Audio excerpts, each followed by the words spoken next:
We're looking at scoring 6 passes continuously, you score 1 point. If bibs in the centre third, for instance, start possession, if they get to 5 and then non-bibs get the intercept, reds keep possession but they start their 6 passes again. So it's how many lots of 6 continuous passes they can score in a minute. Keep going, guys. 15 seconds.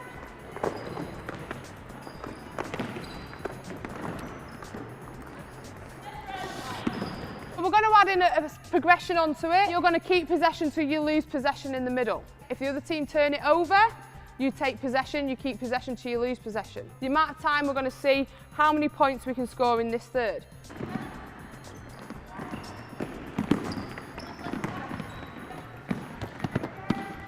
In this third, we're going to use the goal circle. Only Nicole and Beck are allowed in the circle. The other 3 have got the rest of the third to work the ball round. They must complete 6 passes. As they've completed their 6 passes, they've got to go to the shooter.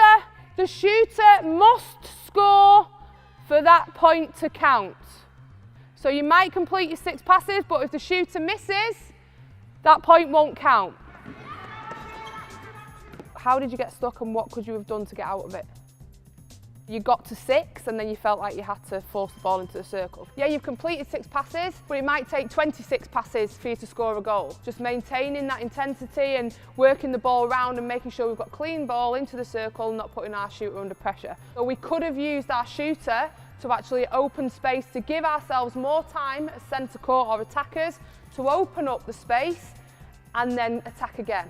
Okay, but we were so focused on really trying to work the ball in these tight areas, we didn't think like we could reset in a game, for instance. We could go back to the line and think, reset, let's open it up. Let's use the shooter, let's open it up. So it's just a bit more savvy with our ball, just being aware of our space. And okay, I think that's about game intelligence.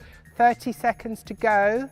We need to score to win. It's not how quick we can get that into the circle, it's using the time wisely and making sure that when that ball does go in the circle, it's accurate and it's where the shooter has got an easy shot at goal. You're starting to add a bit of game intelligence in there as well.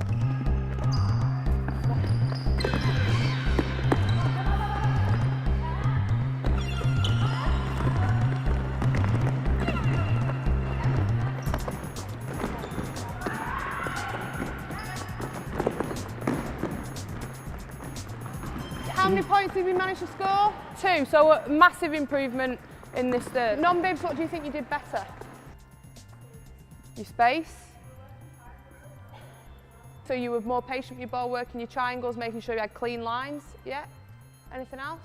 Using knit more to open up the space, good. There's several ways we've ramped up the intensity. Obviously we've added the intensity of the shooter has now got a little bit of pressure on her because she has to score, that's her job in a game, to score a goal, and they don't get the point unless they score the goal. There's obviously passes around here that they have to do before they can go to goal, and if they drop it, that doesn't count, or if it gets intercepted or turned over, it doesn't count. Now, you could be nice and say if you've got 2 points already, you just drop back 1 if you don't get the next one, if that makes sense, so you go back to 1 point. Or you could be really nasty and say if you've scored 2 points and you drop the ball, if your target is to get to 4, you go back to 0. Depends how hard and what level of intensity and pressure, depending on your group, that you want to apply. Looking at them, I think they're starting to be fatigued. So we're adding a level of fatigue now into the equation. This is all about last 15 minutes of a game. You've got to go out there and you've got to win the game. And for this group, you've got to score goals to win the game.